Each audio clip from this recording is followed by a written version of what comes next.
The sum of two natural numbers is 28 and their product is 192, find the numbers. Basically हमारे पास दो natural number दे रखे हैं, मान लेते हैं कि वो दोनों नेचुरल नंबर क्या हैं, x और y हैं। तो यहाँ पर इन दोनों का सम कितना दे रखा है 28, और इन दोनों का जो प्रोडक्ट है वो कितना दे रखा है, वो दे रखा है हमारे पास 192। इतना क्लियर है।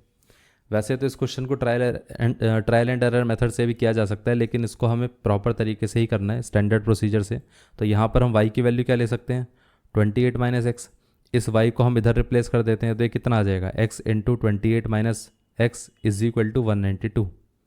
सो ये इक्वेशन कैसे आ जाएगी, 28x माइनस का x square is equal to 192। ये पूरा पार्ट राइट साइड पे चला जाएगा तो ये कितना आएगा, 0 is equal to x square minus का 28x प्लस का 192। सो इसको हम ऐसा बोल सकते हैं कि एक्स स्क्वायर माइनस का 28x plus 192 is equal to 0। अब हमें इसको स्प्लिट करना है, ऐसे स्प्लिट करना है कि हमारे पास ऐसे दो नंबर्स होने चाहिए जिनका सम क्या होगा, माइनस का 28, और जिनका जो प्रोडक्ट है वो कितना रहना चाहिए, वो रहेगा 192। इतना क्लियर है।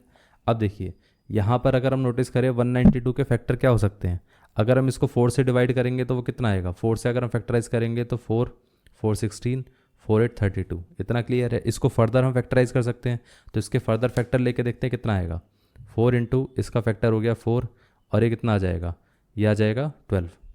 तो यहाँ से ये पूरा पार्ट कितना आ गया 16, और ये आ गया 12। अब देखिए 16 और 12 को दोनों को ऐड करेंगे तो 28 आता है, लेकिन यहाँ पर माइनस 28 चाहिए, तो मतलब इसको भी हम माइनस का 16 ले लेते हैं, इसको भी माइनस का 12। दोनों को मल्टीप्लाई करेंगे तो ये प्लस का 192 आएगा, ऐड करेंगे तो माइनस का 28 आएगा।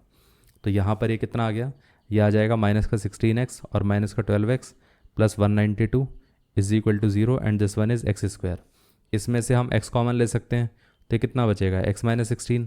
इसमें से हम माइनस का 12 कॉमन ले लेते हैं तो ये कितना बचेगा, x minus 16 is equal to 0। अब x माइनस 16 दोनों में से हम कॉमन ले सकते हैं, तो x माइनस 16 कॉमन आ गया तो बचेगा कितना, यहाँ से बचेगा x और यहाँ से बचेगा 12, तो ये आ जाएगा x माइनस का 12 इज इक्वल टू 0। अब देखिए अगर ये वाला part x is equal to, ये वाला पार्ट 0 से इक्वेट होगा तो x इज इक्वल टू 16 आ जाएगा। अब ये वाला पार्ट अगर 0 से इक्वेट होगा तो x इज इक्वल टू 12 आ जाएगा। इतना क्लियर है। अब आप एक चीज़ सोचिए कि अगर x हमारे पास यहाँ पर 16 आया तो y कितना आएगा, y कितना था 28 माइनस एक्स, तो ये आ जाएगा हमारे पास 12। इतना क्लियर है। अगर x 16 आता है तो y 12 आ जाएगा।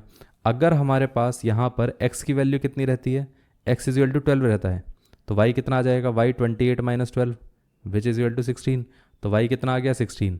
मतलब एक नंबर अगर 16 आता है तो दूसरा 12 आता है, अगर एक 12 आता है तो दूसरा 16 आता है। अल्टीमेटली हम ये बोल सकते हैं कि हमारे पास दो नंबर्स क्या क्या आते हैं, 16 और 12 आते हैं। इतना क्लियर है। ये दोनों नंबर्स हमारे रहते हैं। ये पार्ट क्लियर हो गया, तो ये आंसर रहेगा।